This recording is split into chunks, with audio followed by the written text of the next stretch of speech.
Good afternoon, ladies and gentlemen. Please welcome Phil Mickelson to the interview room.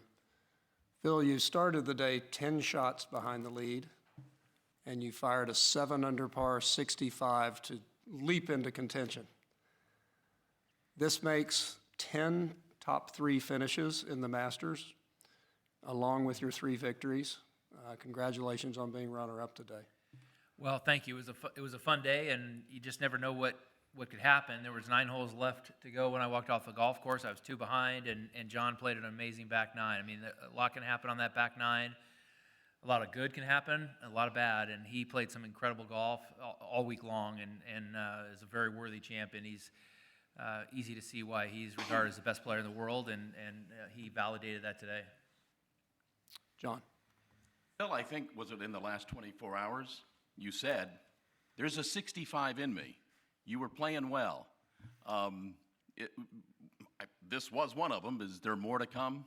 I'm hopeful that that's the case. I feel like it was evident to me that I was hitting a lot of good shots, that I was playing well. I wasn't getting the score out of it. Today was a great day for me to stay present and just keep hitting good shots. Even after I might have had a mess up here or there, I was able to stay present, keep hitting good shots, and I'm hopeful that this kind of catapults me into playing the rest of the year the way I believe I'm playing. I really worked hard in the off season to get ready.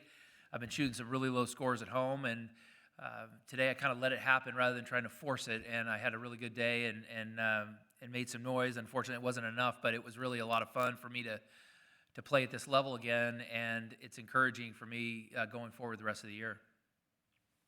Mark.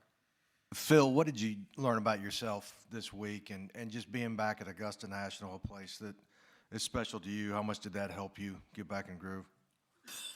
I think it's not so much what I learned, but I certainly have a lot of gratitude to be able to be here and be a part of this tournament, play well, play good golf, and try to take advantage of a unique opportunity that I have, which is to play golf at a very high level at a later stage in life, given that I haven't had any physical injuries, that I'm able to swing the club the way I want to, and then with a little bit of work and dedication to compete against some of the best players in the world in some of the biggest stages, and that's really what's driving me, and today was a very encouraging day. Chris? Phil, you talked before about being super present and focused this week. I'm wondering why you haven't felt that way in a while, and if you could pinpoint the last time you did.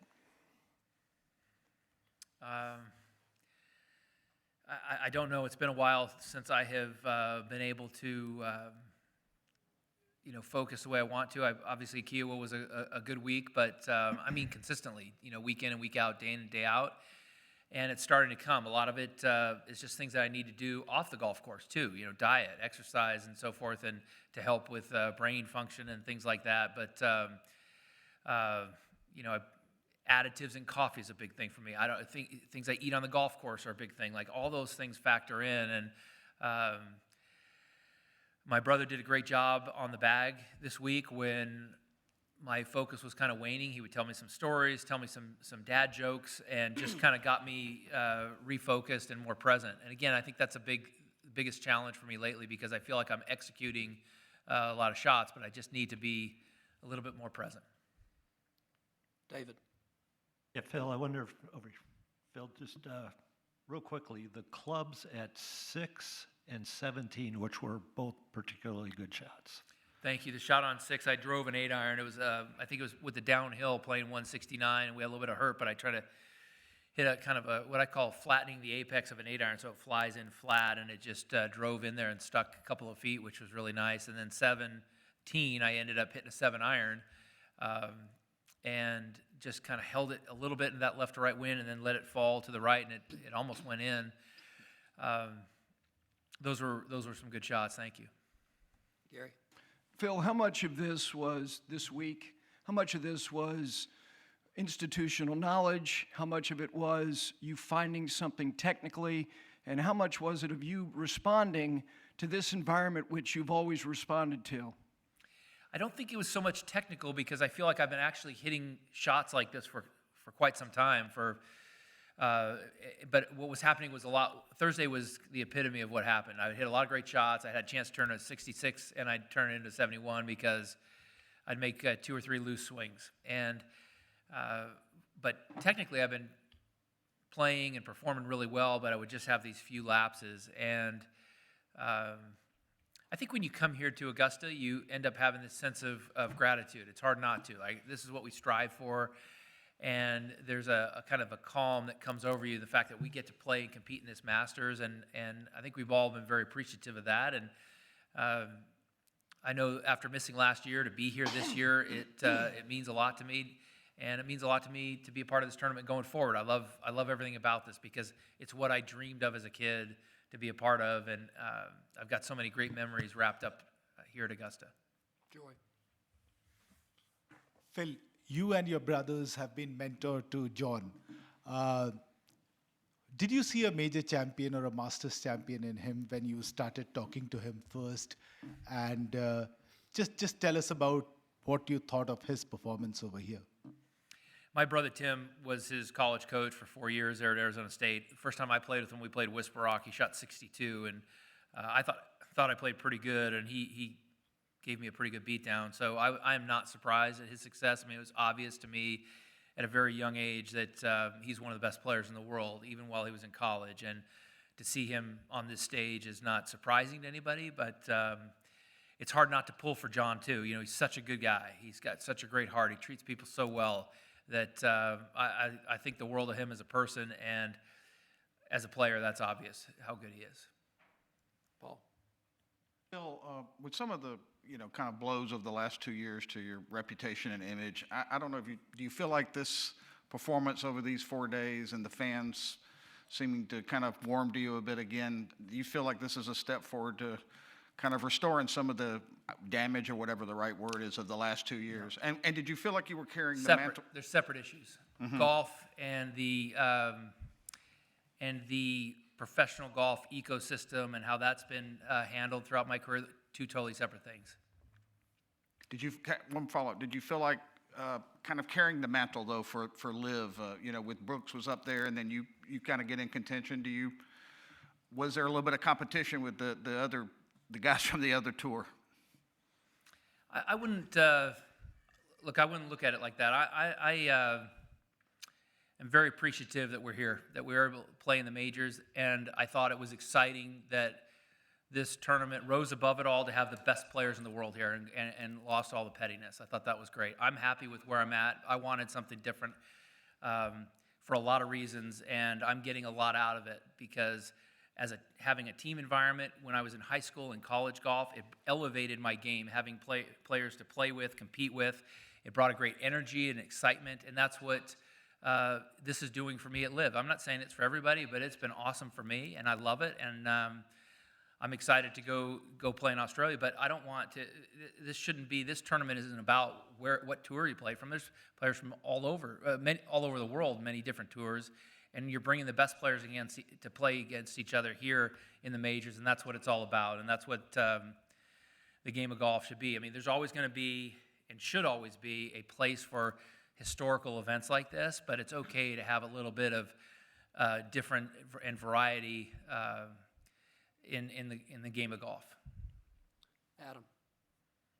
Phil, you just mentioned Australia there. As happy as you are with your performance this week, I'd imagine you don't have much time to rest. You need to get on a plane, get down to Australia next week. How rejuvenated do you think you'll be for that event down in Adelaide, and what sort of reception do you think you'll get down there? Yeah, I mean, we're excited to go down there. There's a lot of anticipation, and we're looking forward to that. At the end of this week, I'm going to meet with some of my teammates. We're going to practice together before we get on a plane and head down there, and I'm looking forward to that. I also feel like this is a great week to kind of give me a boost, give me some confidence, give me some momentum to start playing and competing at a high level with my teammates. I'm really looking forward to that too. And so having a mixture of this style of golf, old, traditional, historical majors, and then have something a little bit different and a different energy and vibe, like it's been great for me. I love the variety. Bill, you've played the new 13th now 4 times. What's your view of it? Yeah, I think it played kind of the way they wanted it to. I think it played the way they wanted it to. So, we were hitting a lot longer shots in. Probably could extend the tee a little bit for days like yesterday when it's wet and into the wind, and you would still have an option to maybe go for it, because I think just about everybody had to lay up. But you don't really need to do anything different. I think it played the way it was intended. Don't sound as though you liked it, though.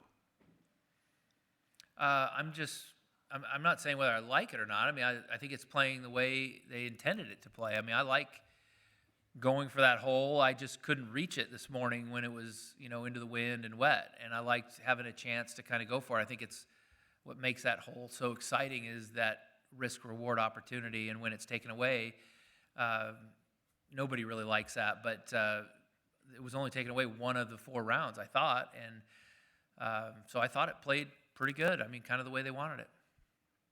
Robert? Bill, do you sort of rue the 75 at this point, or is it just that was the conditions were so difficult that obviously your last 9 holes were some of the toughest out there of the week? I mean, I could look back on this and look back on 2 or 3 swings that would have made all the difference at different stages in the tournament. And this morning was one of those things, I just couldn't get it in the hole. I hit a great shot on a 13, had an 7-8 footer and didn't make it, and great shot on 16, 6-7 feet, didn't make it.